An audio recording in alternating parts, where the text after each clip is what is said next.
नमस्कार। स्वागत है आप सभी का लक्ष्य अध्ययन में और मैं हूं प्रीति रावत। तो आज मैं जो आपके लिए टॉपिक लेकर आई हूं मॉडर्न हिस्ट्री में वो है 1857 की क्रांति। ठीक है। अच्छा, मैं आपको एक चीज और बता देना चाहती हूँ। टॉपिक शुरू करने से पहले मैं आपको बता देना चाहती हूँ कि जो भी लोग इस वीडियो को देख रहे हैं प्लीज वीडियो को शेयर जरूर करें, लाइक करें और कमेंट करें कि आपको वीडियो कैसे लग रहा है।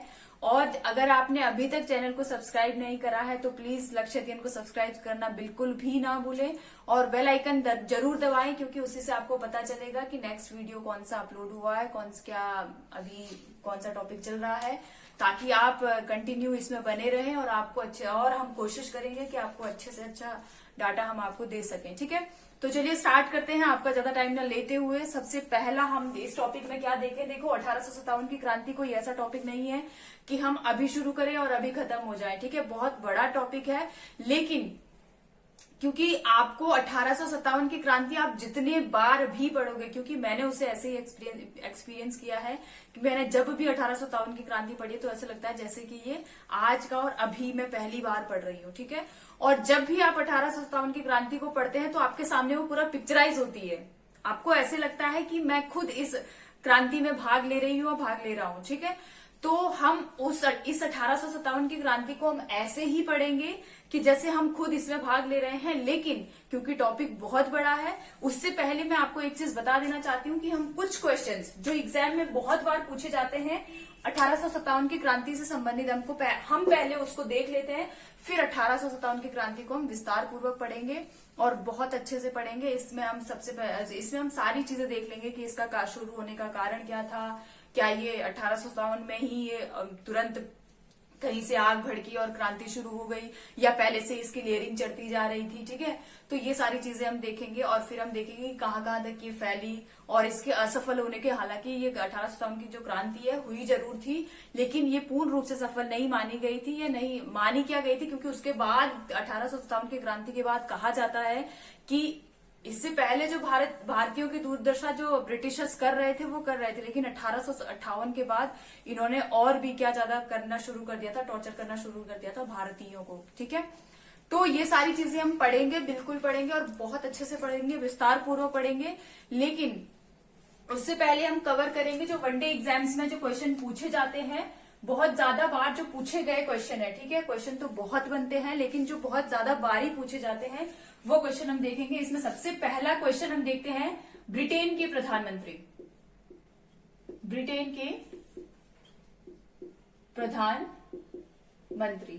ठीक है, तो सबसे पहला जो क्वेश्चन हमने यहाँ पे लिया है वो है, क्वेश्चन क्या पूछा जाता है कि 1857 की क्रांति के समय, ठीक है, किसकी बात हो रही है, 1857 की क्रांति की बात हो रही है। और क्वेश्चन पूछा जाता है यहाँ से कि 1857 की क्रांति के समय ब्रिटेन के प्रधानमंत्री कौन थे। तो उस समय ब्रिटेन के प्रधानमंत्री थे पाल्मस्टन। ठीक है, कौन थे उस समय ब्रिटेन के प्रधानमंत्री, तो उस समय ब्रिटेन के जो प्रधानमंत्री थे वो थे पाल्मस्टन। इसके बाद अगर हम नेक्स्ट क्वेश्चन, एक और क्वेश्चन पूछा जाता है यहाँ पे कि जब 1857 की क्रांति हुई थी उस समय भारत में, ध्यान देना है, क्वेश्चन को आपको बहुत अच्छे से समझना है। ठीक है, भारत में गवर्नर जनरल कौन थे, भारत में गवर्नर जनरल कौन थे। ठीक है, 1857 की क्रांति के समय भारत में गवर्नर जनरल कौन थे। तो इसमें आपको क्या ध्यान रखना है, कैनिंग के और मैं भारत, आप समझ रहे होंगे कि ये इस समय तक भारत जो गवर्नर जनरल है वो संपूर्ण भारत का गवर्नर जनरल बन गया था। कब ये बात हुई थी, मैं आपको थोड़ा सा साइड में आपको याद दिला देना चाहती हूँ कि 1833 के, ठीक है, 1833 के चार्टर एक्ट के समय ये क्या कर दिया था, क्लियर कर दिया गया था। 1833 का जो चार्टर एक्ट था, इस समय बता दिया गया था कि जो बंगाल का जो जीजी होगा, ठीक है, जो बंगाल का जीजी होगा, यानी कि बंगाल का जीजी से आप समझ रहे हैं कि बंगाल का गवर्नर जनरल, ठीक है, जो बंगाल का गवर्नर जनरल होगा वो संपूर्ण भारत का गवर्नर जनरल होगा। ठीक है, वो क्या होगा, संपूर्ण भारत का गवर्नर जनरल होगा। तो ये कब की बात हो गई है, 1833 में ये घोषित कर दिया था कि जो बंगाल का गवर्नर जनरल है वो संपूर्ण भारत का गवर्नर जनरल होगा। और इस उद्देश्य से अगर हम देखें या इस कड़ी को आगे चलते हुए हम देखें तो संपूर्ण भारत का जो प्रथम गवर्नर जनरल था वो कौन बना था, वो थे विलियम बेंटिक। कौन थे, विलियम बेंटिक। ठीक है, तो यहाँ पे हम देख रहे हैं ये बात कब की चल रही है, 1833 में हो चुके हैं। संपूर्ण भारत के गवर्नर जनरल कौन बन चुके हैं, विलियम बेंटिक बन चुके हैं। और यहाँ पे हम बात देख रहे हैं 1857 की, ठीक है। तो यहाँ से आपको कंफ्यूज नहीं होना है, गवर्नर जनरल कौन थे उस समय भारत के, तो ये है कैनिंग, ठीक है। एक क्वेश्चन ये बनता है। और दूसरे क्वेश्चन की अगर हम बात करें, यहाँ पर जो एक और क्वेश्चन पूछा जाता है कि 1857 की जो क्रांति हुई है, ठीक है, 1857 की क्रांति के समय सेंटर में, अगर हम सेंटर की बात करें, ठीक है, भारत के गवर्नर जनरल तो कौन थे उस समय, ब्रिटिशर्स थे, ठीक है। लेकिन संपूर्ण रूप से जो अगर हम बात करें उस समय शासन कौन कर रहा था, भारत के सेंटर में कौन था, तो अगर आपसे पूछा जाए तो भारत के सम्राट उस समय, हालांकि ये नाम मात्र के सम्राट रह गए थे। अगर मैं आपको थोड़ा सा हिस्ट्री पीछे से याद दिलाऊं तो 1803 के बाद क्या हो गया था, जो मुगल डायनेस्टी थी, जो मुगल वंश था, वो सिर्फ यहाँ पे नाम मात्र के लिए रह गया था। और जो राजकाज जो देख रहा था, जो शासन व्यवस्था जो देख रहा था, वो कौन देख रहे थे, ब्रिटिशर्स देख रहे थे, ठीक है। तो फिर भी क्वेश्चन बनता है कि भारत में सम्राट कौन थे इस समय, ठीक है। कब की बात हो रही है, 1857 की बात हो रही है। और इस समय सम्राट कौन थे, तो ये थे बहादुर शाह जफर, ठीक है। इनको बहादुर शाह द्वितीय भी कहा जाता है। तो आपको क्या याद रखना है, बहादुर शाह जफर, ठीक है। ये कौन थे, ये थे भारत में सम्राट थे, ठीक है। कब की बात हो रही है, 1857 की। मैं बार बार इसलिए बोल रही हूं ताकि आपको ये चीजें याद हो जाए, ठीक है। नेक्स्ट हम यहाँ पे देखते हैं जो बहुत इंपॉर्टेंट क्वेश्चन यहाँ से बनता है 1857 की क्रांति से, वो बनता है 1857 की क्रांति का प्रतीक क्या था। 1857 की क्रांति का प्रतीक, ठीक है। 1857 की क्रांति के प्रतीक की बात हो रही है। 1857 की क्रांति का जो प्रतीक था वो था कमल और रोटी, ठीक है। क्या था, कमल और रोटी। एक क्वेश्चन ये बनता है। और यहां से जो बहुत, अगर ये तो सारी किसके तरफ से बात हो गई, यहां से यहां तक भारतीय परिप्रेक्ष्य में बात चल रही है। अब अगर हम ब्रिटिशर्स की तरफ से देखें तो ब्रिटिशर्स में एक क्वेश्चन और पूछा जाता है यहाँ पे, जो बहुत इंपॉर्टेंट क्वेश्चन बनता है, वो है कि ब्रिटेन के कौन से सेनापति सबसे अधिक विद्रोह को दबाने में कारगर साबित हुए, ठीक है। तो विद्रोह को दबाने के लिए, हालांकि ऐसा नहीं है कि सिर्फ यही सेनापति जिनके बारे में हम अभी पढ़ने जा रहे हैं, सिर्फ यही सेनापति ब्रिटेन के उसमें थे, सेना में थे, बहुत सारे थे जिन्होंने विद्रोह को दबाया। लेकिन ये जिनके बारे में अब हम पढ़ने जा रहे हैं, वो जो व्यक्ति थे, उन्होंने 3-4 जगह क्या किया था, विद्रोह का दमन किया था। इसीलिए इनका नाम बहुत ज्यादा बार पूछा गया था। तो विद्रोह का दमन के लिए कौन से विद्रोह का दमन में इतना ही लिख रही हूं, आप समझ जाइएगा, ठीक है, कि विद्रोह के दमन के लिए सबसे ज्यादा जो व्यक्ति थे वो कौन कारगर साबित हुए थे, तो उनका नाम था कैंपवेल, ठीक है। नाम आपको ध्यान रखने हैं, ये कैंपवेल। आपको बिल्कुल भी घबराना नहीं है, इसके बारे में हम विस्तार से बिल्कुल पढ़ेंगे। लेकिन ये अभी जो मैं आपको थोड़ा ऊपर से बता रही हूँ, ये सिर्फ इसलिए बता रही हूँ क्योंकि ये एग्जाम में बहुत बार पूछे गए हैं और टॉपिक बहुत लंबा है। तो आपको अगर शुरुआत में ही थोड़ी सी जानकारी लेनी है तो आप इतने से मैं आपको क्वेश्चन यहाँ से बन सकते हैं, ठीक है। नेक्स्ट जो हम यहाँ से क्वेश्चन पूछा जाता है, वो क्वेश्चन पूछा जाता है कि इसका जो 1857 की क्रांति की शुरुआत कब हुई थी, ठीक है। 1857 की क्रांति कब शुरू हुई थी, 1857 की क्रांति, सन तो 1857 ही हो गया, ठीक है। लेकिन शुरू, अब ये यहाँ पे शुरू से मेरा मतलब है कि कौन से महीने में शुरू हुई थी। तो इसका जो शुरुआत मानी जाती है वो मानी जाती है 10 मई, ठीक है, 10 मई 1857 को, ठीक है। 10 मई 1857 को क्या मानी जाती है, इसकी शुरुआत मानी जाती है। अब यहाँ पे हम एक चीज और देखते हैं कि इसका जो उद्भव था, यानी कि पहला जो अगर हम सर्वप्रथम, यहाँ पे क्वेश्चन को आप बहुत ध्यान से सुनेंगे, ठीक है। सर्वप्रथम 1857 की क्रांति का बिगुल कहाँ बजा था, ठीक है। सर्वप्रथम की बात हो रही है, मैं आपको फिर से बता देना चाहती हूँ, ये सर्वप्रथम आप ध्यान देंगे क्योंकि बहुत से इतिहासकार ऐसे हैं जो इस घटना को 1857 की क्रांति से संबंधित नहीं मानते हैं, ठीक है। लेकिन फिर भी हम यहाँ पे आप क्वेश्चन को ध्यान से पढ़ना है। सर्वप्रथम 1857 की क्रांति का बिगुल कहाँ बजा था, तो ये बजा था बैरकपुर छावनी में। ठीक है, बैरकपुर छावनी में। और बैरकपुर छावनी की हम जैसे ही बात करते हैं, ठीक है, जैसे ही हम बैरकपुर छावनी की बात करते हैं तो हमें तुरंत क्या याद आ जाते हैं? मंगल पांडे। ठीक है, क्या याद आ जाते हैं? मंगल पांडे। ठीक है, इसमें से इस बैरकपुर छावनी से रिलेटेड हम थोड़ा सा और समझ लेंगे, हालांकि हम इसको विस्तार पूर्वक पढ़ेंगे। ठीक है, कहाँ कहाँ इसका जब हम उद्भव पढ़ेंगे कि ये कहाँ कहाँ से जो 1857 की क्रांति है इसका विस्तार कहाँ कहाँ हुआ था उसमें भी हम पढ़ेंगे। लेकिन क्योंकि अभी हमें तात्कालिक कारण जानना है और तात्कालिक कारण के बारे में हमें इसको जानना ही पड़ेगा। ठीक है, तो सबसे पहले हम ये देख लेते हैं एक बार, या फटाफट से फिर से देख लेंगे क्या क्या क्वेश्चन थे। तो पहला क्वेश्चन हमारे पास बनता है यहाँ से कि ब्रिटेन के प्रधानमंत्री 1857 की क्रांति के समय ब्रिटेन के प्रधानमंत्री कौन थे? तो पामस्टन थे। भारत की अगर बात करें तो 1857 की क्रांति के समय भारत में गवर्नर जनरल कौन थे? ध्यान से सुनिएगा आप क्वेश्चन को, गवर्नर जनरल की बात हो रही है, गवर्नर की नहीं। ठीक है, भारत में गवर्नर जनरल कौन थे? तो ये थे लॉर्ड कैनिंग, उस समय भारत के गवर्नर जनरल थे। भारत में सम्राट यानी कि सेंटर में अगर शासन की बात करें, कौन सी डायनेस्टी अगर आपसे पूछा जाए, क्वेश्चन अगर पूछा जाता है कि कौन सा वंश उस समय शासन में था, तो मुगल वंश आप ध्यान रखेंगे। ठीक है, और ये आखिरी वंश था जिसने भारत में शासन किया था। ठीक है, और अगर आपसे पूछा जाए कि कौन सा सम्राट था, तो सम्राट थे बहादुर शाह जफर, और ये आखिरी सम्राट थे मुगल वंश के। ठीक है, इनको बहादुर शाह द्वितीय के नाम से भी जाना जाता है। अगला क्वेश्चन यहाँ से बनता है कि 1857 की जो क्रांति है उसका प्रतीक क्या था? तो उसका प्रतीक था कमल और रोटी। ठीक है, नेक्स्ट यहाँ पे हमारे पास नेक्स्ट क्वेश्चन जो यहाँ से बनता है वो बनता है कि सर्वाधिक विद्रोह का दमन किसने किया था? तो कैंपवेल थे। ठीक है, ब्रिटिशर्स की तरफ से। और 1857 की क्रांति कब शुरू हुई थी? तो सन तो हमारे पास 1857 है ही, हमें डेट याद रखनी है 10 मई। ठीक है, और यहाँ पर हम अगर देखें सर्वप्रथम 1857 की क्रांति का बिगुल बैरकपुर सर्वप्रथम 1857 की क्रांति का बिगुल कहाँ बजा था? तो ये बजा था बैरकपुर में। ठीक है, और यहाँ के जो सैनिक थे जो सबसे ज्यादा उस समय चर्चा में आए थे वो कौन थे? मंगल पांडे। ठीक है, तो इसको आपने एक बार देख लिया अच्छे से। ठीक है, और अब हम बढ़ते हैं विस्तार पूर्वक इसकी जानकारी देखते हैं।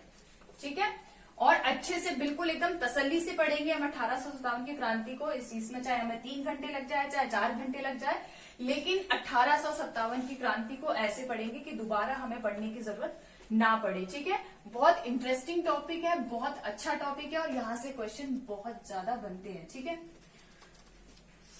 क्वेश्चन यहाँ से ये भी बनते हैं कि कौन कहाँ से नेतृत्व कर रहा था, उसके बारे में भी हम पढ़ेंगे जब हम विस्तार पढ़ेंगे। ठीक है, कि कहाँ कहाँ ये हुई थी, तो उसमें हम सारे नेतृत्व भी देख लेंगे कि किसने कहाँ पर इसमें। अच्छा, मैं आपको यहाँ पे हम रूपरेखा देख लेते हैं कि कैसे कैसे हम इसको पढ़ेंगे। ठीक है, 1857 की क्रांति को हम कैसे कैसे पढ़ेंगे उसकी हम थोड़ी सी रूपरेखा जान लेते हैं, और फिर उसके बाद हम स्टार्ट कर देंगे।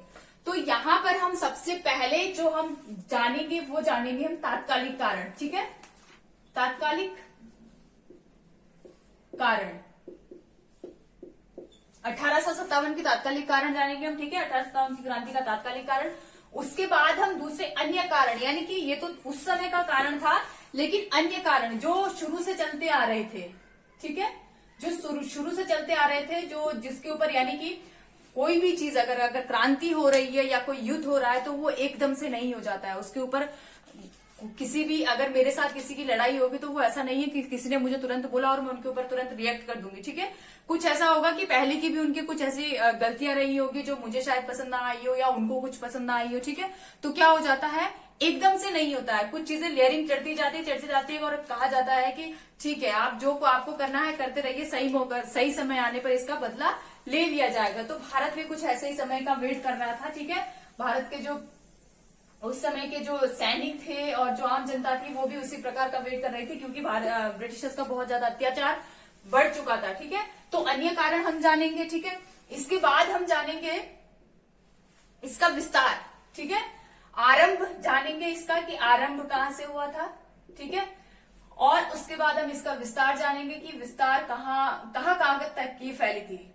ठीक है, इसके विस्तार के बारे में हम पढ़ेंगे कि ये कहाँ तक फैली थी। उसके बाद हम जानेंगे कि ये इसके असफल होने के क्या कारण थे। ठीक है, असफल हुई थी ये क्रांति, बहुत सारे इतिहासकारों ने माना है कि ये क्रांति असफल थी। ठीक है, तो असफलता के कारण भी हम इसके जानेंगे। और यहाँ पे मैं स्वरूप जो शब्द है इसको मैं सबसे लास्ट रख रही हूं, ठीक है, क्योंकि इस क्रांति के बारे में हम लोग पढ़ेंगे और इसमें स्वरूप में आपको मैं बता दूं तो स्वरूप में क्या आएगा कि कौन से इतिहासकार ने इस क्रांति को क्या रूप दिया है। किसी ने कहा था, ये किसने कहा था कि बर्बरता और सभ्यता के बीच में लड़ाई है, किसने कहा था कि धर्मांधों के बीच में लड़ाई है, किसने कहा था कि ये भारत का प्रथम स्वतंत्रता संग्राम है, किसने कहा था कि ये ना तो प्रथम स्वतंत्रता संग्राम था, ना ही अंतिम स्वतंत्रता संग्राम था और ना ही कोई सैनिक विद्रोह था, ठीक है। और बहुत सारे ऐसे कथन हैं जिसके बारे में हम चर्चा करेंगे, लेकिन ये सबसे लास्ट में करेंगे क्योंकि हम भी क्या कर रहे हैं, हम भी पढ़ रहे हैं और हमें भी हक है कि हम इस क्रांति के बारे में सब कुछ जानने के बाद हम इस क्रांति के बारे में क्या कहते हैं, ठीक है। क्योंकि जब हम पढ़ लेंगे इस क्रांति के बारे में, जब हम जान लेंगे तो हम तभी इसका मूल्यांकन कर पाएंगे कि ये क्रांति वाकई में क्या थी, ठीक है। तो चलिए शुरू करते हैं। सबसे पहला जो हमारे पास यहाँ पर दिख रहा है आपको, तात्कालिक कारण, ठीक है। सबसे पहले हम कहां से शुरुआत करेंगे, इसकी तात्कालिक कारण से शुरुआत करेंगे और मैं आपको फिर से बता दे रही हूं, बहुत लंबा टॉपिक है लेकिन बहुत इंटरेस्टिंग है, आपको बिल्कुल भी बोर नहीं होंगे आप इस टॉपिक को सुनकर, ठीक है। तो बिल्कुल कहानी की तरह आपको सुनना है, कहानी की तरह सुनोगे तो आपको इंटरेस्ट भी आएगा और आपसे इससे जो भी आज के बाद क्वेश्चन बनेंगे कभी नहीं छूटेंगे, ठीक है। तात्कालिक कारण की हम बात करते हैं और यहाँ पर अगर आरंभ और तात्कालिक कारण हम एक साथ देख ले तो कोई उसमें बुराई नहीं होगी, ठीक है। मैं आपको एक चीज बता देना चाहती हूँ कि ये जो तात्कालिक कारण है यहीं से हमारा आरंभ भी हुआ है, ठीक है। तात्कालिक कारण की अगर हम बात करें, मैं आपको एक चीज और छोटी सी चीज बता देना चाहती हूँ कि हालांकि हम इसको विस्तार में भी पढ़ेंगे लेकिन मैं फिर भी आपको बता देना चाहती हूँ क्योंकि अभी तात्कालिक कारण में हम इसे पढ़ेंगे तो आपको जानकारी होना बहुत जरूरी है। बंगाल की हम बात कर रहे हैं, छावनी, बंगाल में कहाँ कहाँ छावनी थी, ठीक है, कहाँ कहाँ कैंटोनमेंट एरिया था, तो हम देख लेंगे। सबसे पहले बंगाल में था दमदम, अंग्रेजों की जो छावनियां थी उनके बारे में हम बात कर रहे हैं। एक दमदम थी और दूसरा था बहरामपुर और तीसरी जो छावनी थी वो थी बैरकपुर, ठीक है। ये 3 छावनियां आपको ध्यान रखना है। ये तीनों छावनियां कहाँ थी, ये बंगाल में थी, एक दमदम में थी, एक बहरामपुर में थी और तीसरी थी बैरकपुर में, ठीक है। और अब हम देखते हैं यहाँ पे तात्कालिक कारण की हम बात कर रहे हैं, इसीलिए मैं आरंभ और तात्कालिक कारण एक साथ बता रही हूँ कि शुरुआत जो ये चिंगारी जो भड़की थी ये कहाँ से भड़की थी। हालांकि बहुत सारे इतिहासकार कहते हैं कि ये जो चिंगारी है बैरकपुर से नहीं बल्कि ये शुरुआत कहाँ से, वास्तविक जो शुरुआत थी 1857 की क्रांति की वो कहाँ से मानी जाती है, मेरठ से मानी जाती है, ठीक है। लेकिन अगर चिंगारी सर्वप्रथम अगर इसका बिगुल अगर कहीं से बजा है तो वो बैरकपुर है। हालांकि मैं आपको बता देना चाहती हूँ 23 जनवरी, ठीक है, मैं यहाँ पे ऐसे ताकि आप लोगों को याद हो जाए, 23, 26 और 29, 3 दिन का डिफरेंस आ रहा है यहाँ पे, ठीक है। आपको डेट याद करने के लिए मैं ऐसे बता रही हूं, यहाँ पे जनवरी, ठीक है, और यहाँ पे फरवरी और ये हो जाएगा आपका मार्च, आप कभी नहीं भूलेंगे, ठीक है। 3 जगह है, दमदम, बहरामपुर और बैरकपुर, 3 छावनियां हैं। कहाँ की बात हो रही है, बंगाल की बात हो रही है। 3 छावनियां हैं हमारे पास, एक है बहरामपुर, एक है दमदम और दूसरी है बैरकपुर, ठीक है। तो होता क्या है अब हम यहाँ पे तात्कालिक कारण के पास पहले जाते हैं, ठीक है। हम छावनियों के बारे में हमें पता चल गया, हम तात्कालिक कारण देख लेते हैं। तो होता क्या है, 1856 की बात है, ठीक है। कब की बात है, 1856 तक। 1856 तक की अगर हम बात देखें ब्रिटिश सैनिकों की, जो ब्रिटिश सेना थी उसमें क्या था कि जो ब्राउन बेस राइफल थी, ठीक है, ध्यान से सुनना है आपको, ब्राउन बेस राइफल। बहुत से लोग ये सोच रहे होंगे कि ये 1857 की जो क्रांति थी इसका रीजन क्या था, हुई क्यों थी ये, ठीक है। तो वही हम तात्कालिक कारण की बात जान रहे हैं। ब्राउन बेस एक राइफल थी, ठीक है, बेस नहीं था, सॉरी, बेस, ठीक है। क्या थी, ब्राउन बेस राइफल का नाम था, उसको क्या कर दिया गया था, हटा दिया गया था। सेना जो भी सैनिक थे सबके पास ब्राउन बेस राइफल होती थी, उसको क्या कर दिया गया, इन्होंने हटा दिया। अब जब इसे हटा दिया क्योंकि पुरानी हो गई थी तो इसको क्या कर दिया, इन्होंने हटा दिया और रिप्लेस, इसकी जगह जो दूसरी राइफल आई थी उस समय वो आई थी एनफील्ड। क्या कौन सी राइफल आ गई थी उस समय आई थी इनफील्ड राइफल, ठीक है। तो अगर हम इनफील्ड राइफल की बात करते हैं, ठीक है, अगर हम इनफील्ड राइफल की बात करते हैं तो ये इनफील्ड राइफल जैसे ही आती है कोहराम मच जाता है भारत में, ठीक है। क्यों? क्योंकि ये राइफल ऐसा नहीं था कि सिर्फ ब्रिटिशर्स के पास रहनी थी। ब्राउन बेस्ड राइफल को हटाया गया था, इसकी जगह सैनिकों को क्या दे गई थी? इनफील्ड राइफल दी गई थी। और ये जो इनफील्ड राइफल दी गई थी ये भारत में लॉन्च की गई थी जनवरी 1857 में। ठीक है, 56 में इसे हटा दिया गया और जनवरी 1857 में इस राइफल को क्या कर दिया? भारत के जो ब्रिटिश ईस्ट इंडिया कंपनी में जो भी सैनिक, ठीक है, आपको एक चीज और ध्यान रखनी है कि जो ये ईस्ट इंडिया कंपनी है इसमें सिर्फ ब्रिटेन के ही सैनिक नहीं थे बल्कि क्या थे? भारतीय सैनिक भी थे। ठीक है, जो किसके लिए सेवा दे रहे थे? ब्रिटिश ईस्ट इंडिया कंपनी के लिए सेवा दे रहे थे। ठीक है, तो ये आपको ध्यान रखना है। अब जब ये इनफील्ड राइफल है इसको क्या और ये क्वेश्चन आता है, उस राइफल का नाम पूछा जाता है, तो आपको ध्यान रखना है क्या था? इनफील्ड राइफल था। और किसको इसने रिप्लेस किया था? ब्राउन बेस को रिप्लेस किया था। ठीक है, तो जनवरी 1857 को इसको लॉन्च कर दिया जाता है भारत में। लेकिन होता क्या है, इस राइफल की कमी होती है, कमी भारत के परिप्रेक्ष्य में होती है। ठीक है, भारतीयों के परिप्रेक्ष्य में होती है, ना कि ब्रिटिशर्स के। इस राइफल में एक कमी ये होती है कि ये जो राइफल, इसमें जो कारतूस लगते थे, ध्यान से सुनना है आपको, इसमें जो कारतूस लगते थे उसकी जो कोटिंग हुई रहती थी वो किसकी होती थी? वो थी चर्बी के कारतूस। क्या थी वो? चर्बी की। ठीक है, तो क्या थे? ये चर्बी के कारतूस थे, चर्बी के कारतूस थे। और इसमें एक ये चर्बी के कारतूस, देखो अगर सिर्फ चर्बी के कारतूस तक की बात थी तो शायद ये इतना दिक्कत नहीं करती। लेकिन दिक्कत ये थी, ये जो कोटिंग जो कारतूस के बाहर जो चढ़ी रहती थी चर्बी की, इसको क्या करना था? दांत से खींच के हटाना था। ठीक है, कैसे खींचते थे? उसको दांत से ऐसे खींचते थे, फिर उस कोटिंग को हटाते थे। और ये जो चर्बी की अगर हम बात करें कि ये चर्बी जो थी ये किस चीज की थी, तो ये थी गाय की और सुअर की। ठीक है, दो किस चीज की थी? ये गाय की और सुअर की चर्बी थी। तो आप समझ सकते हैं यहाँ पे कि यहाँ पे जो गाय जो है, ठीक है, वो किसके लिए पूजनीय है? हिंदुओं के लिए।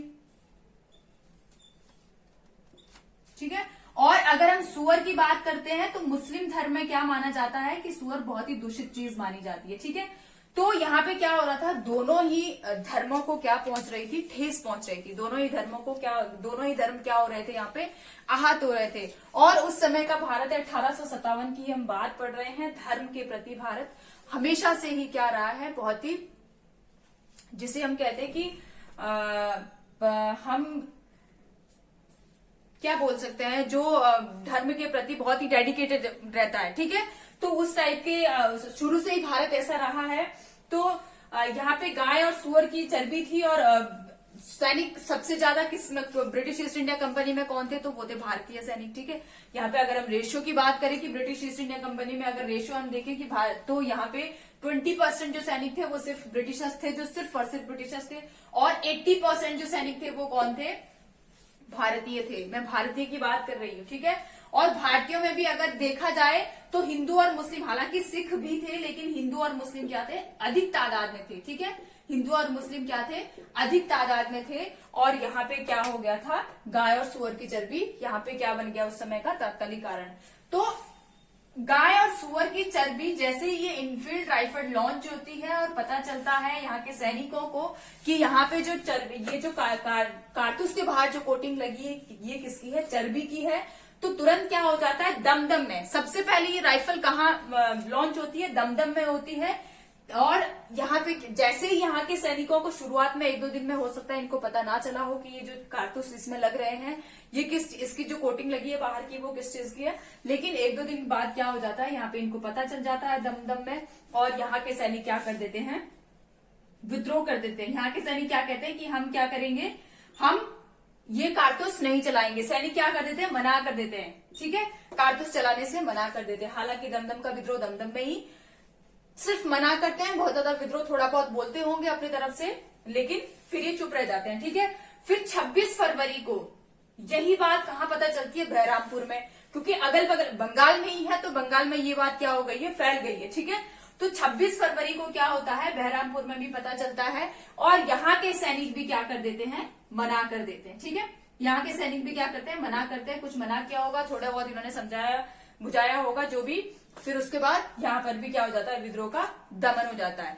लेकिन बैरकपुर की अगर हम बात करें, 29 मार्च की अगर हम बात करें, 29 मार्च 1857 को, तो बैरकपुर में क्या होता है, मंगल पांडे नाम का एक सैनिक होता है। ठीक है, आपने बहुत बार नाम सुना होगा किसका, मंगल पांडे का। ठीक है, इनको ये कोई परिचय के मोहताज नहीं है। ठीक है, तो आपको ध्यान देना है, मंगल पांडे क्या होते हैं, इस समय 34वीं नेटिव इन्फेंट्री में होते हैं। ठीक है, पूछा जाता है कि कौन से रेजिमेंट में होते हैं, तो आपको क्या कहना है, 34वीं एनआई में। ठीक है, 34वीं एनआई होती है इनकी, जो रेजिमेंट होती है मंगल पांडे की, इसमें ये भर्ती होते हैं। और ये क्या कहाँ होते हैं, ये इस समय बैरकपुर में होते हैं। और ये क्या कर देते हैं, 29 मार्च को गोली चलाने से, चर्बी के कारतूस चलाने से मना कर देते हैं।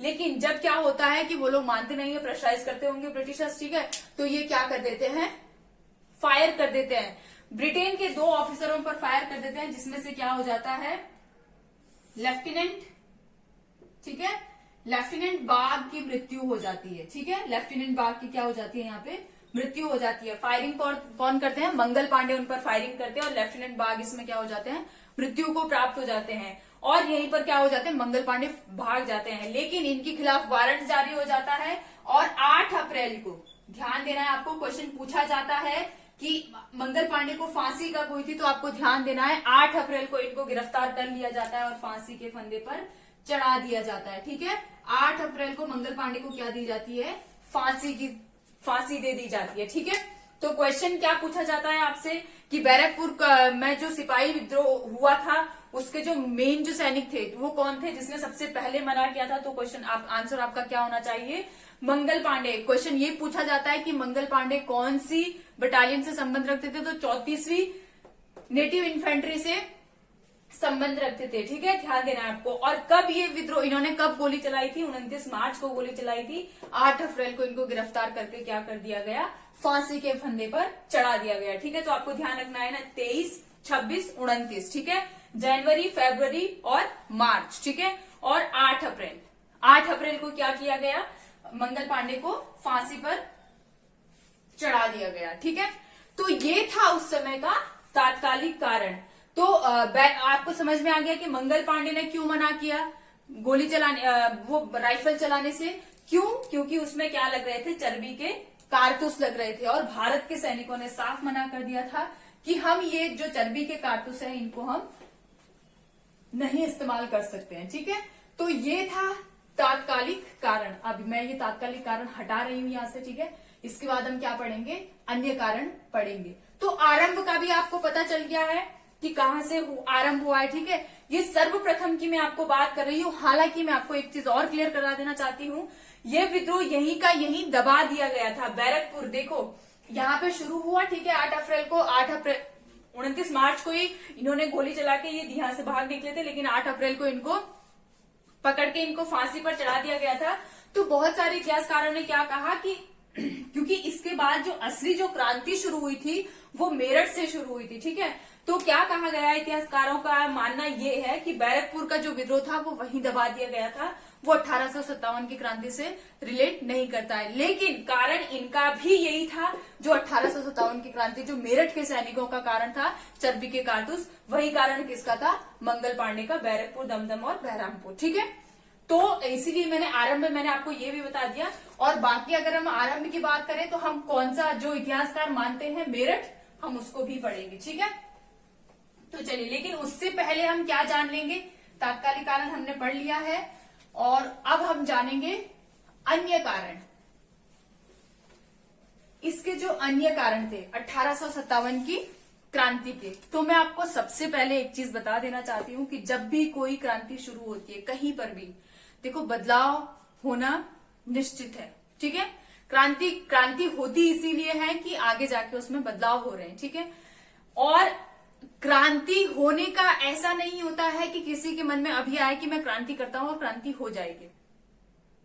क्रांति जब होती है तो लोगों के मन में भड़ास होती है, और वो जो भड़ास होती है वो कोई एक दिन का परिणाम नहीं होता है। सदियों से उसमें कुछ वो बढ़ता जाता है, वो पाप का घड़ा जो बढ़ रहा है, भर रहा है, भर रहा है, भर रहा है, और एक दिन ऐसा आता है कि सिर के ऊपर से पानी निकलना शुरू हो जाता है, और फिर चाहे कितना ही शरीफ व्यक्ति क्यों ना हो, वो अब स्वाभिमान के लिए, अगर उसके अंदर थोड़ा भी स्वाभिमान है तो अपने वो स्वाभिमान के लिए अवश्य लड़ेगा। ऐसा ही कुछ भारतीयों के साथ भी हुआ था, ठीक है। तो अन्य कारण में अगर हम सबसे पहले बात करें, अगर 1764 की हम बात करते हैं, थोड़ा सा हम हिस्ट्री को पीछे से लेकर आएंगे, ठीक है, थोड़ा सा हम पीछे जाएंगे, क्योंकि ये कारण सिर्फ यहाँ पे ये जो अब क्रांति का अगर हम बात करें कि शुरू कैसे हुई, तो चर्बी के कारतूस तो उसी समय का, क्योंकि अब भाई लड़ाई करनी है, लेकिन उसके लिए हमें बहाना ढूंढना है। अब भड़ास तो पहले से ही चलती आ रही है, लेकिन अब कुछ ऐसा बहाना चाहिए कि जो अभी रिसेंट हो, तो रिसेंट बहाना तो मिल गया चर्बी के कारतूस। हालांकि मैं जब ये 1857 की क्रांति पढ़ रही थी, और मैंने इसमें पढ़ते पढ़ते एक लाइन लिखी हुई थी कि हालांकि हुआ ये कि जो हिंदू और मुस्लिम ये कह रहे थे कि चर्बी के कारतूस लगे हैं, बाद में जब ब्रिटिशर्स के साथ लड़ाई हुई, विद्रोह हुआ, तो वही चर्बी के कारतूस वो भी क्या कर रहे थे, जान बचाने के लिए, तो उस समय तो नहीं देखा उन्होंने कि भाई चर्बी के कारतूस है, उसी से ही वो क्या कर रहे थे, ब्रिटिशर्स को भुना रहे थे, यानी कि गोली उसी से चला रहे थे, जो भी इस्तेमाल कर रहे थे तो उन्हीं राइफल का कर रहे थे। तो मुझे हंसी भी आई कि बताओ, एक इसी की वजह से ये कारण शुरू हुआ था। अगर कारण ये होता, अगर कारण सिर्फ और सिर्फ चर्बी के कारतूस होते, तो शायद कभी नहीं वो चलाते, वो चर्बी के कारतूस कभी यूज नहीं करते। लेकिन बहुत सारी चीजें थी जो हम यहां से पढ़ते शुरू आएंगे, ठीक है। कब से? 1764। और 1764 अगर आपको याद हो तो बहुत बड़ा निर्णायक साल जिसे माना जाता है भारतीय इतिहास में, वो था बक्सर का युद्ध। बक्सर का युद्ध, ठीक है। अब इस बक्सर के युद्ध की अगर हम बात करें, तो आपको अगर आपको थोड़ा सा हिस्ट्री अगर आपने पढ़ा हो और आपने पीछे से अगर आप थोड़ा सा याद करेंगे, तो 1764 जो बक्सर का युद्ध हुआ था, इसमें कितने शक्तियां थी? 3 शक्तियां थी। भारत की तरफ से मैं बात कर रही हूं, तो कौन कौन थे? शाह आलम, जो सेंटर में कौन था? मुगल वंश था, शाह आलम द्वितीय थे इसमें, ठीक है। और एक और व्यक्ति कौन थे? शुजाउद्दौला थे, जो उस समय अवध के नवाब थे, आपको दिख रहा होगा, ठीक है। शुजाउद्दौला जो कहाँ के नवाब थे? अवध के नवाब थे। उस समय की बात कर रही हूं मैं, 1764 की, ठीक है। फिर अगर तीसरी शक्ति की अगर हम बात करते, तो मीर कासिम, ठीक है।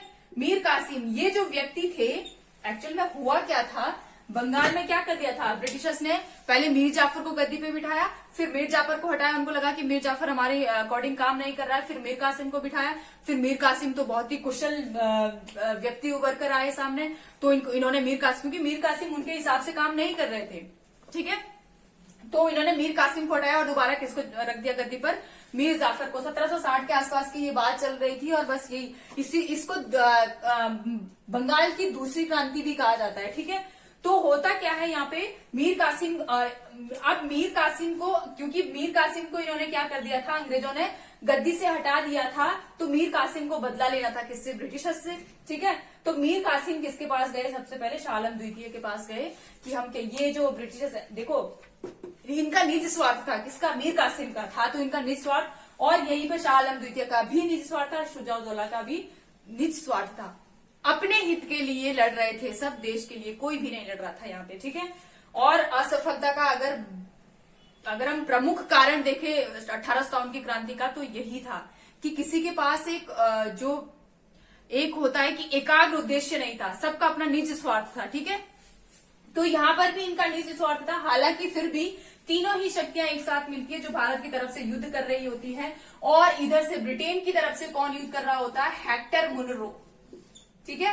हेक्टर मुनरो बहुत बार क्वेश्चन में पूछा गया है कि जब बक्सर का युद्ध हुआ था, उस समय ब्रिटेन की तरफ से कौन नेतृत्व कर रहा था? तो ये थे हेक्टर मुनरो, ठीक है। 3 सेना इधर से और 1 सेना इधर से। इनकी जो सेना थी, ठीक है, हेक्टर मुनरो की, ध्यान से सुनना है आपको, इनकी जो सेना थी वो 2 लोगों से मिलकर बनी थी। एक तो ब्रिटिश ईस्ट इंडिया कंपनी की अपनी, जो ये ब्रिटेन से लेकर आए थे। दूसरी जो सेना थी, वो दूसरे जो व्यक्ति थे वो कौन थे? इसमें भारतीय थे, क्योंकि 31 दिसंबर 1600 का गठन हो चुका है, कहा? ब्रिटेन में। ध्यान रखना है, 1600 में ब्रिटिश ईस्ट इंडिया कंपनी का गठन हो चुका है, ठीक है। भारत में 1608 के आसपास जाके आती है, 1603 में इंडोनेशिया में आती है सबसे पहले, ठीक है। तो 1608 में उस समय ये पूरा भारत की अगर हम बात करें तो एक ही है, और 1608 में जाके किसके, जहांगीर के काल में ये भारत आती है। तो ये सारी चीजें हमें ध्यान रखना है। लेकिन गठन कब हुआ है? 31 दिसंबर 1600 को, ब्रिटिश ईस्ट इंडिया कंपनी का। टॉपिक से हम नहीं भटकेंगे, इसको हटाते हैं, ठीक है। तो 1608 से लेकर आज तक 1764 की बात आ रही है, और 1764 में तो तब तक तो ये भारतीयों को भर्ती कर ही चुके थे अपनी सेना में, ठीक है। तो अब यहाँ पे हम देखेंगे जो शाह आलम द्वितीय की ये तीनों शक्तियां, बहुत बड़ी सेना इनकी बनती है, हेक्टर मुनरो के खिलाफ जाती है युद्ध करने, लेकिन क्या हो जाती है, ये तीनों ही हार जाते हैं और हेक्टर मुनरो यहाँ पर जीत जाते हैं। लेकिन होता क्या है इसमें जो भारतीय सैनिक होते हैं उसमें कुछ 20-25 भारतीय जिनका अपना ईमान जाग गया होगा, वो क्या कर जाते हैं, इस युद्ध से क्या करते हैं, बक्सर के युद्ध से अपने कदम पीछे कर लेते हैं। क्योंकि जब ये आमने सामने जब ये सेनाएं आती है, ठीक है, जब ये सेनाएं आमने सामने आती है तो जो ये भारतीय सैनिक होते हैं ये भी तो भारतीय और ये भी भारतीय है, तो ये क्या कहते हैं कि ये सेम हम इनसे युद्ध नहीं लड़ेंगे, ठीक है। ये क्या करते हैं, अपने कदम पीछे हटा लेते हैं और यहां से, लेकिन उसके बावजूद भी हेक्टर मुनरो जीत जाते हैं। और बाद में इन लोगों की, क्योंकि इन्होंने कदम पीछे अपने कर लिए थे, तो इन लोगों की पहचान करके क्या कर देते हैं, युद्ध के बाद की बात हो रही है, तोप के आगे बांध देते हैं और इन सभी भारतीयों को एक एक तोप के आगे बांध देते हैं और इनको तोप से उड़ा दिया जाता है, चितड़े चितड़े कर दिए जाते हैं इनके, ठीक है। तो इससे क्या हो जाता है, भारतीय सैनिकों को अब जो जिन्होंने कदम पीछे हटाए वो तो अब नहीं रहे, वो तो स्वर्ग सिधार चुके हैं, लेकिन जो भारतीय युद्ध में जिन्होंने भाग लिया भी, उनके मन में एक आशंका ये हो गई थी कि अगर कल के दिन हमने मना किया, ये सिर्फ गेम किसके साथ खेल रहे हैं, भारतीयों के साथ खेल रहे हैं, ठीक है, भारतीय सैनिकों के साथ खेल रहे हैं। तो अच्छा सॉरी, इसमें एक चीज हम और देख लेंगे, ये जो अन्य कारण हम जान रहे हैं, तो कारण भी इसमें बहुत सारे, अभी हम जो देख रहे हैं ये कौन सा कारण है, ये सैनिक कारण है,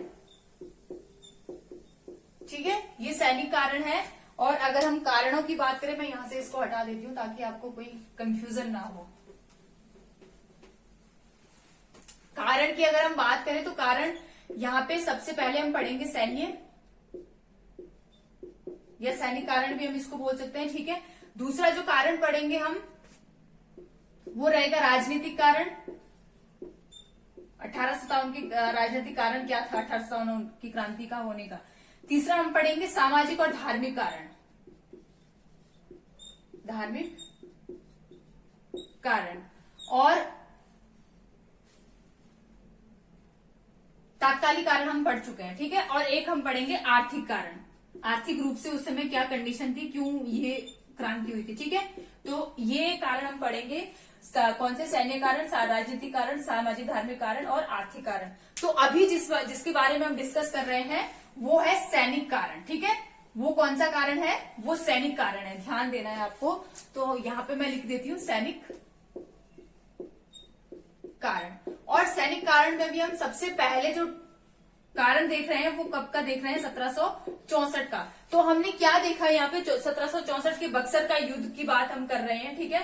तो यहाँ पे जो सैनिक थे, जो भारतीय सैनिक ब्रिटिश ईस्ट इंडिया कंपनी को सेना दे रहे थे, उनके मन में क्या डर बैठ गया था, डर बैठ गया या रोष बैठ गया, या किसके प्रति उनको जो एक रोष होता है वो किसके प्रति, ब्रिटिशर्स के प्रति बैठ गया था कि अगर कल के दिन हम भी इनका साथ नहीं दे पाएंगे तो ये तो कल के दिन हमें भी तोपों से उड़ा देंगे, ठीक है।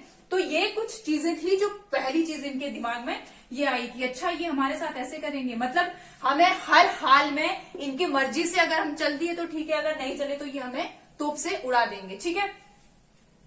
फिर इसके बाद जो हमारे पास नेक्स्ट जो घटना घटती है वो है 1806, ठीक है। 1806 की घटना घटती है, और आपको अगर याद हो तो मैं साथ में आपको घटना याद दिला दे रही हूँ कि कब कब ये जो भड़ास क्यों थी सैनिकों के अंदर। देखो हर किसी की जो क्या बोलते हैं परेशानी थी वो अपने अपने लेवल पे थी। सैनिकों की परेशानी अलग थी, और राजनीतिक दृष्टि से अगर देखा जाए, अगर जो ये राजे महाराजे थे इनकी परेशानियां कुछ और थी। फिर आर्थिक दृष्टि से अगर देखा जाए जमींदारों की अपनी कुछ अलग परेशानियां थी, और सामाजिक धार्मिक की बात करें तो आम जनता की परेशानियां कुछ और ही थी। तो यहाँ पे हम किसकी परेशानियां पढ़ रहे हैं, फिलहाल सैनिक कारण देख रहे हैं, ठीक है। तो 1806 की अगर हम बात करें तो विद्रोह होता है वेल्लोर में, वेल्लोर सिपाही विद्रोह, अगर आपने पढ़ा होगा, वेल्लोर सिपाही विद्रोह होता है। और इसमें क्या होता है, इसमें एक कंडीशन रख दी जाती है, किसकी तरफ से, ब्रिटिश ईस्ट इंडिया कंपनी की तरफ से एक कंडीशन रख दी जाती है कि आपको क्या करना है, ना ही आपको कुंडल पहनना है, ठीक है, और ना ही आपको टीका लगाना है, और ना ही आप पगड़ी या टोपी, ठीक है, मुस्लिम होंगे तो वो टोपी पहनेंगे, ठीक है, जो गोल टोपी होती है, और अगर कोई हिंदू होगा तो वो पगड़ी टाइप की होती है उसको, वो नहीं पहनेंगे, ठीक है। कुल मिला के ये था कि भारतीय ये लोग पहनते थे, ये चीजें पहनते थे, चाहे वो जो भी भारतीय रहा होगा, वो कुंडल भी पहनते थे, टीका भी पहनते थे, पगड़ी या टोपी भी पहनते थे। लेकिन इन्होंने क्या कहा यहाँ पे, ब्रिटिश ईस्ट इंडिया कंपनी ने कहा कि जो भी ईस्ट इंडिया कंपनी का जो भी सैनिक है, ठीक है, जो भी ब्रिटिश ईस्ट इंडिया कंपनी का सैनिक है, वो क्या नहीं करेगा, वो ना तो कुंडल पहनेगा, ना ही वो टीका लगाएगा, और ना ही वो पगड़ी और टोपी पहनेगा। कहाँ की बात हो रही है, वेल्लोर की बात हो रही है। और यहाँ के सिपाही क्या कर देते हैं, विद्रोह कर देते हैं। वो कहते हैं कि देखो आप हमसे काम करवा रहे हैं, आप हमें तनख्वाह दे रहे हैं, तो उसके बदले हम क्या कर रहे हैं, काम कर रहे हैं। लेकिन इसका ये मतलब नहीं है कि आप जो कहेंगे हम वो करेंगे। हम टोपी भी लगाएंगे, हम टीका भी लगाएंगे, और हम कुंडल भी पहनेंगे, ठीक है। ये हमारा धर्म, अगर हम ऐसा नहीं करेंगे तो क्या हो जाएगा, हमारे धर्म के विरुद्ध हो जाएगा, ठीक है। तो ये था 1806 का वेल्लोर सिपाही विद्रोह। हालांकि इसको भी क्या कर दिया जाता है, दबा दिया जाता है ब्रिटिश ईस्ट इंडिया कंपनी का। तो यहां से भी क्या हो गया था, सिपाहियों के अंदर क्या, सैनिकों के अंदर क्या दिमाग में आ गई थी कि ये हमारे धर्म के विरुद्ध हमसे काम करवाना चाहते हैं, ठीक है।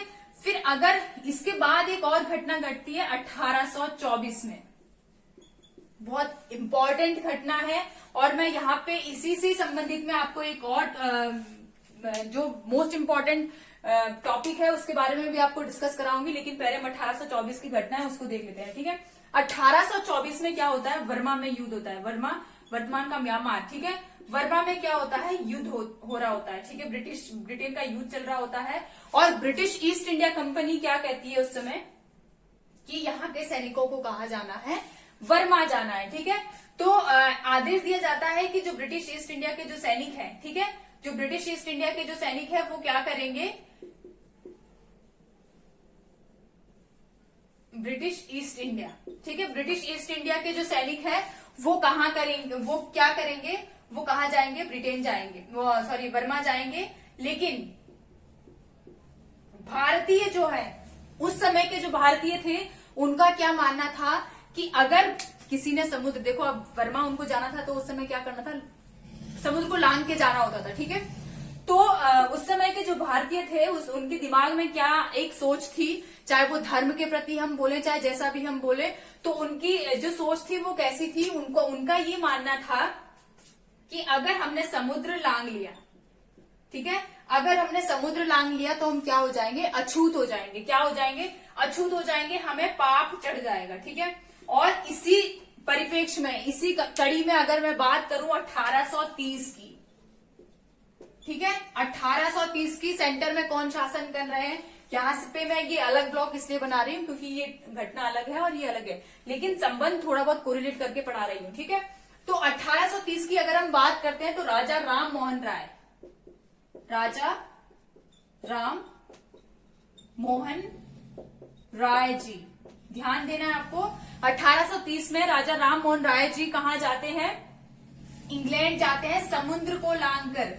क्योंकि वो तो जो क्या था, जो समाज में कुरीतियां व्याप्त थी उसको खत्म करने के लिए वो जानबूझ के कहां से जाते हैं, समुद्र को लांघ कर जाते हैं, ठीक है।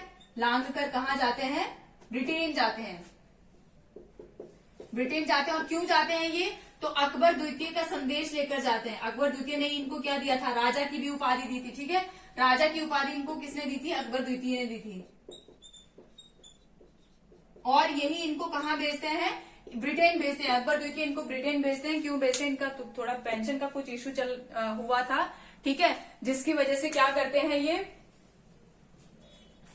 ब्रिटेन भेज देते हैं, ठीक है। तो ये पहले ऐसे भारतीय थे जिन्होंने क्या किया था, समुद्र को लांघा था। 1830 की बात है, ठीक है।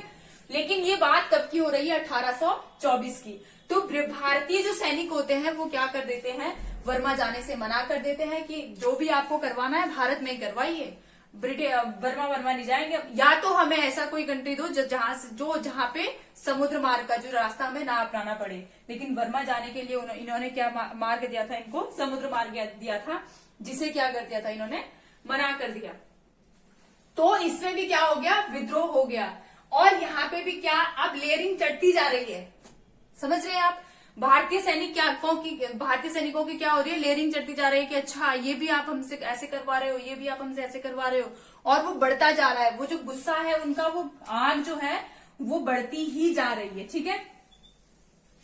इसके बाद 1824 हमने देख लिया। अब आते हैं 1844 की एक घटना होती है,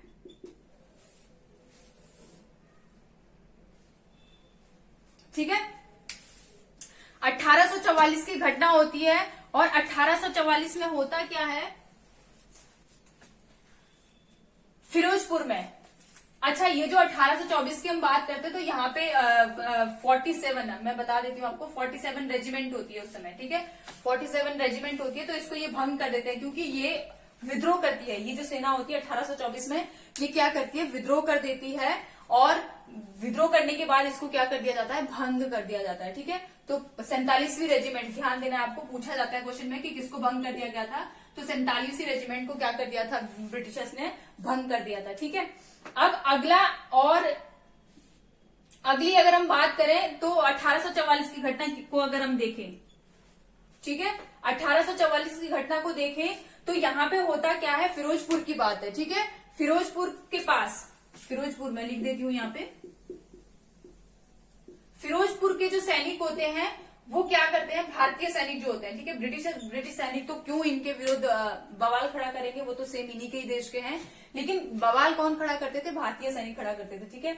तो फिरोजपुर में क्या होता है कि जो फिरोजपुर में जो सैनिक होते हैं वो क्या कहते हैं कि हमें, और यहाँ पे अगर मैं रेजिमेंट की बात करूँ तो 64वीं थी, ठीक है, 64वीं बटालियन यहाँ पे काम कर रही थी। तो ये कहते हैं कि हमें हमारा वेतन आप थोड़ा सा बढ़ा दीजिए, ठीक है। लेकिन होता क्या है, ब्रिटिश ईस्ट इंडिया कंपनी सोचती है, जो उनके हेड होते हैं, ऑफिसर होते हैं, वो सोचते हैं कि अच्छा इन्होंने वेतन के लिए आवाज उठा दी, अब तो ये आज इन्होंने वेतन की बात करी, कल ये कुछ और भी, वैसे भी ये इतने विद्रोह करते जाते हैं, कभी इनको टीका नहीं लगाना है, कभी इनको समुद्र नहीं लाना है, कभी इनको कुछ नहीं करना है, तो नहीं, वेतन तो आपका नहीं बढ़ाया जाएगा, ठीक है। अब थोड़ा सा देखो, ऐसा भी नहीं था कि इन्होंने हड़ताल करी या कुछ बहुत ज्यादा उपद्रव किया, कुछ नहीं, बस सिंपली थोड़ा सा एग्रेसिव होकर इन्होंने अपनी बात रखी। जिन्होंने एग्रेसिव होकर बात रखी, इन्होंने क्या करा, उनको पकड़ा और क्या कर दिया, फांसी पर चढ़ा दिया। अब बताओ, सिंपल सी बात है, कुछ भी नहीं, आप सिर्फ एक वेतन का प्रस्ताव लेकर जा रहे हो कि हमारी वेतन भत्ता आपको बढ़ाना है, लेकिन क्या कर दे रहे हैं, ये एक को पकड़ के किसी को फांसी पर चढ़ा देंगे, किसी को गोली मार देंगे, किसी को तोप से उड़ा देंगे। तो ये कोई न्याय की बात नहीं थी, ठीक है।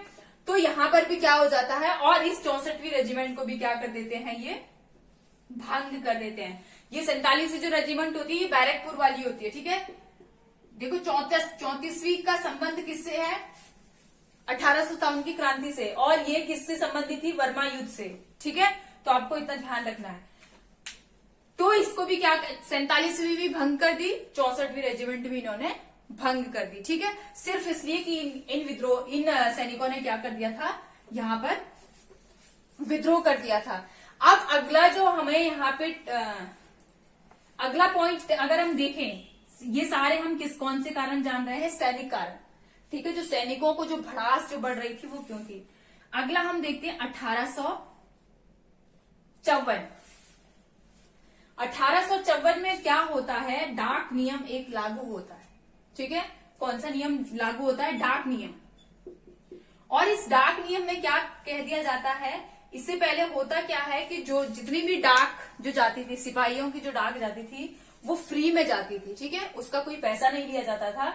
लेकिन जैसे ही 1854 में ये डाक नियम आता है, इसमें क्या कह दिया जाता है कि सिपाहियों से क्या लिया जाएगा, पैसा लिया जाएगा। यानी कि जो भी उसमें खर्च लगेगा, वो जिसका भी जो भी टिकट होगा, टिकट का आपको क्या देना पड़ेगा, पैसा देना पड़ेगा आपको, ठीक है। तो ये हो जाता है 1854 में डाक नियम आता है, और इसी में क्या क्या लिखा होता है कि सिपाहियों को पैसा देना पड़ेगा डाक टिकट का, ठीक है। तो यहाँ पे भी क्या हो जाता है, सिपाहियों का वैसे ही वेतन कम। मैं आपको वेतन की अगर बात करूं सिपाहियों के, तो सिपाहियों का वेतन 7 रुपए था। कितने रुपए था? 7 रुपए। वैसे ही वेतन कम था, और ऊपर से क्या कह रहे हैं कि आपको डाक में भी टिकट देना आपको डाक का पैसा भी देना पड़ेगा। बाकी जो आपकी जीवन स्तर है उसका तो आपको देखना ही है, ठीक है। तो इससे भी क्या हो गया था, सिपाहियों के प्रति सिपाहियों का जो है ब्रिटिश ईस्ट इंडिया कंपनी के प्रति बहुत रोष बढ़ गया था, ठीक है। इसके बाद जो सबसे बड़ी जो घटना अगर देखी जाए सैनिक कारण में, वो होता है 1856 में अवध। बहुत इंपॉर्टेंट पॉइंट है, ठीक है। अवध में होता क्या है, अवध के सैनिक क्या करते हैं, अवध के सैनिकों का रोष बढ़ जाता है, ठीक है। किसके प्रति? ब्रिटिश ईस्ट इंडिया कंपनी के प्रति। क्यों बढ़ जाता है? क्योंकि 1856 में क्या कर दिया जाता है, मैं आपको बहुत अच्छे से बता रही हूं। 1856 में कुशासन का दोष लगाकर, ठीक है, 1856 में अवध पर कुशासन का दोष लगाकर क्या कर दिया जाता है, अवध को ब्रिटिश साम्राज्य में मिला लिया जाता है, ठीक है। किसको? अवध को 1856 में। और ब्रिटिश ईस्ट इंडिया कंपनी की अगर मैं बात करूं, ठीक है, ईस्ट इंडिया कंपनी की अगर मैं बात करूं, तो जो मैंने आपको रेशियो बताया 20% और 80% का, यानी कि 20% ब्रिटिशर्स थे और 80% भारतीय थे। भारतीयों में भी अगर मैं बात करूं, जो सबसे ज्यादा जो सैनिक थे वो कहां से थे? वो थे अवध से, ठीक है। क्योंकि उस समय अवध का ये कहना था, ब्रिटिश ईस्ट इंडिया कंपनी का स्पेशली ये कहना था कि अवध हमारे लिए वफादार है और हम अवध के लिए वफादार हैं। लेकिन होता क्या है, 1856 में जैसे ही उस समय 1856 में वाजिद अली शाह क्या होते हैं, वाजिद अली शाह, ठीक है। वाजिद अली शाह होते हैं इस समय किसके? अवध के नवाब, ठीक है। वाजिद अली शाह अवध के नवाब होते हैं, और 1856 में अवध को कुशासन का दोष लगाकर ब्रिटिश साम्राज्य में मिला लिया जाता है, और वाजिद अली शाह को नवाब की गद्दी से हटा लिया जाता है। कुशासन का दोष लगाने तक तो जो अवध के सैनिक थे उन्होंने झेल लिया, लेकिन जैसे ही वाजिद अली शाह को गद्दी से हटा दिया जाता है, अवध के सैनिकों में रोष पैदा हो जाता है। क्योंकि अवध का जो कृषक था, ठीक है, अवध के कृषक का बेटा ही यहाँ पर क्या था? सैनिक था, ठीक है। तो इनको बिल्कुल भी ये रास नहीं आया कि इन्होंने वाजिद अली शाह के साथ ऐसा बेइज्जती वाला काम किया था, ठीक है। तो इन्होंने क्या किया, वाजिद अली शाह को कहा कि आपको अब क्या करना है, गद्दी से हट जाना है, क्योंकि आप शासन व्यवस्था ठीक से नहीं चला पा रहे हैं, और अवध की जो शासन व्यवस्था है वो हम ही चलाएंगे। तो अवध के जो सैनिक थे उनके दिमाग में एक बात आई कि ये बहुत वफादार बोलते थे, हमें लगता था कि ब्रिटिशर्स जो है वो हमारे लिए वफादार है, लेकिन ये तो यहाँ पे क्या कर गए, ये गेम खेल गए। किसके साथ? अवध के साथ।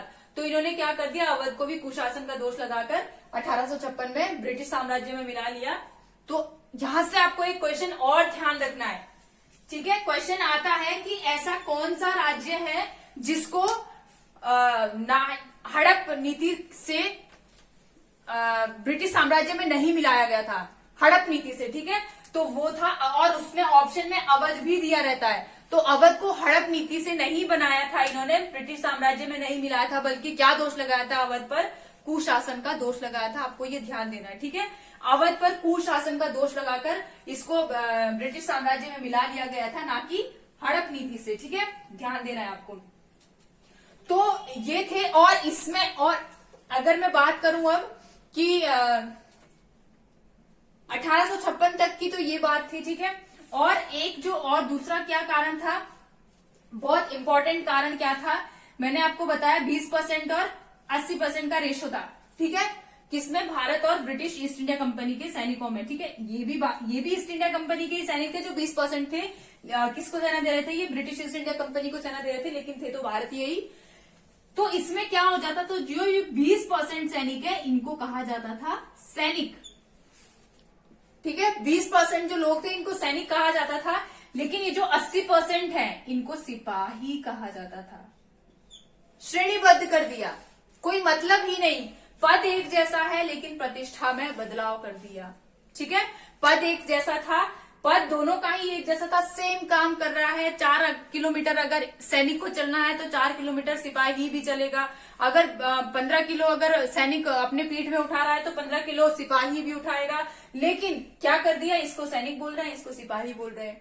यानी कि इज्जत जो है वो ब्रिटिशर्स अपने सैनिकों को ज्यादा दे रहे थे, भारतीय सैनिकों को कम दे रहे थे। इससे क्या हो जा रहा था, भारतीय सैनिकों का जो मॉरल है वो डाउन हो रहा था। इनको लगता था कि शायद हम इनकी तुलना में ये हमें हीन भावना से देखते हैं।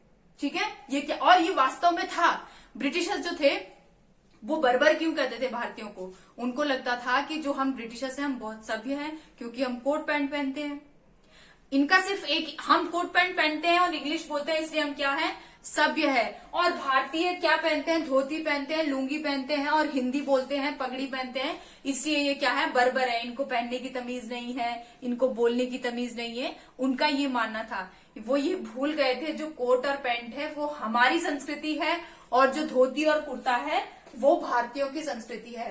तो कोई भी व्यक्ति अपनी संस्कृति से कैसे अलग रह सकता है। ठीक है, तो और ये भारतीयों में क्या डाल रहे थे, अब खुद को ऊपर दिखाने के, ऊंचा दिखाने के लिए क्या करते थे, फिर कैटेगराइज कर दिया इन्होंने। कहना इनका ये था कि हम किसी में भेदभाव नहीं करते हैं, लेकिन काले और गोरे का अच्छा भेदभाव कर लेते थे ये लोग। ठीक है, और यहाँ पे जब तक ये ब्रिटिशर्स में थे, आप कभी भी 1857 की क्रांति पढ़ोगे तो उसमें जो बहुत सारे जो इतिहासकार है, ठीक है, उसमें से एक ब्रिटिश इतिहासकार है, मुझे उनका नाम याद नहीं है अभी, ठीक है, नाम याद नहीं आ रहा है। उन्होंने बहुत अच्छे से लिखा हुआ है कि 18 मतलब जब से ये 1764 की बात है। ठीक है, 1764 से शायद ही ऐसा कोई भारत का रजवाड़ा या राजा रहा होगा जो ब्रिटिश ईस्ट इंडिया कंपनी के ऑफिसर के सामने कांप कर नहीं आया होगा, कांप कर और सिर झुकाकर नहीं आया होगा। ठीक है, तो भारतीयों को डर सा लगता था कि हम जाएंगे तो हमारी बेइज्जती ना कर दें।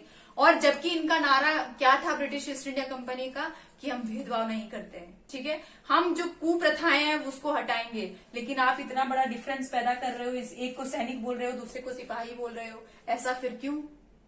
ठीक है, तो ये इनकी बहुत सारी कमियां थी जो सैनिकों को क्या कर रही थी, जो भारतीय सैनिकों के अंदर लेयरिंग पे लेयरिंग चढ़ती जा रही थी। और फिर क्या होता है, ये तत्कालिक कारण क्या बन जाता है, 1857 का चर्बी के कारतूस। ठीक है, चर्बी के कारतूस क्या बन जाता है, और ये तो वो कारण है जो किताबों में लिखे गए हैं और हम पढ़ रहे हैं। और भी बहुत सारे उस समय का अगर कोई मंजर किसी ने अगर आंखों देखा, कोई ऐसा व्यक्ति होता जिसने देखा है। देखो, एक सबसे अच्छी बात ये होती है कि हम कोई भी, अगर हम अभी इस क्रांति को पढ़ रहे हैं, ठीक है, तो अभी की सिचुएशन बहुत अलग है। हम कितना ही भी इस क्रांति के साथ अन्याय कर लें, कितना ही भी अच्छे से पढ़ा लें, लेकिन जो उस समय का जो लोगों के अंदर रोष था ब्रिटिशर्स के प्रति, जो सैनिकों के अंदर जो रोष था, जो उनके साथ बीती होगी, उन चीजों को शायद ही हम फील कर पाए, उन चीजों को हम शायद ही महसूस कर पाए। ठीक है, तो यही कहा जाता है कि लिखने वाले, जिसने ये क्रांति जब लिखी है, ठीक है, वो उसका बखान उसी रूप में कभी नहीं कर पाएगा। क्यों?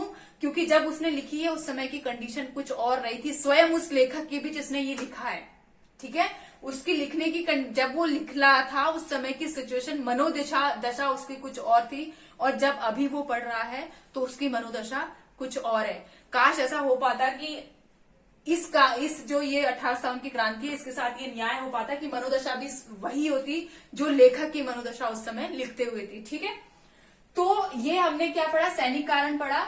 अब हम पढ़ते हैं राजनीतिक कारण।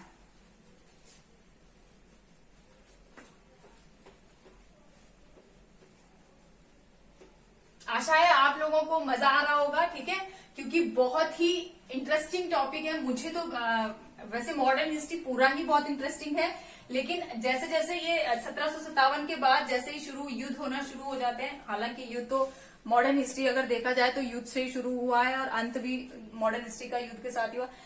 मॉडर्न हिस्ट्री नहीं, आप मध्यकालीन भारत भी उठाकर देखेंगे तो भारत हमेशा युद्ध के जंजाल में, प्राचीन इतिहास की भी अगर आप बात करेंगे तो उसमें भी युद्ध चलते ही आ रहे हैं। ठीक है, तो अन्य कारण में हमने सैनिक कारण पढ़ लिया है, ठीक है। उसके बाद हमारे पास था राजनीतिक कारण, ठीक है। दूसरा जो कारण था वो क्या है, राजनीतिक